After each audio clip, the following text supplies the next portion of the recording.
नमस्कार मंडळी. आज आपण बोलणार आहोत एका अतिशय महत्त्वाच्या विषयावर, क्षयरोग म्हणजेच टीबी. भारताने 2025 पर्यंत टीबी मुक्त होण्याचं स्वप्न ठेवलं आहे आणि ह्या स्वप्नात तुमचं आमचं योगदान फार मोठं आहे. अहमदनगर जिल्ह्यातल्या एका छोट्या गावात गणेश नावाचा तरुण 2 आठवडे सतत खोकल्याने त्रस्त होता. तो सुरुवातीला घाबरला. मना टीबी झाला तर काय होईल अशी भीती वाटली. पण गावातल्या आशाताईंनी त्याला समजावलं.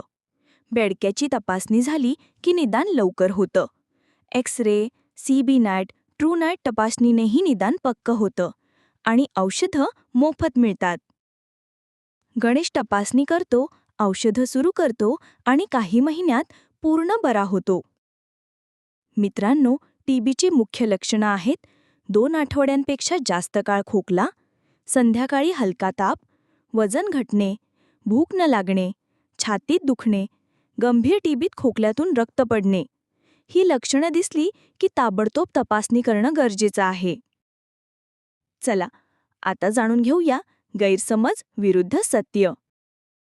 गैरसमज: टीबीची औषधं महाग असतात. सत्य: सर्व औषधं शासकीय रुग्णालयात मोफत मिळतात. गैरसमज: टीबी झाला म्हणजे आयुष्य संपलं.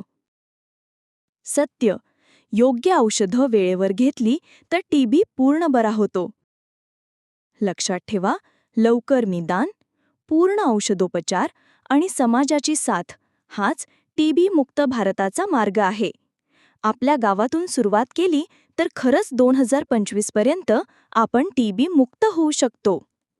लक्षात ठेवा, निरोगी गाव, टीबी मुक्त गाव. सगळे मिळून ठरवूया, क्षयरोगाला हरवूया.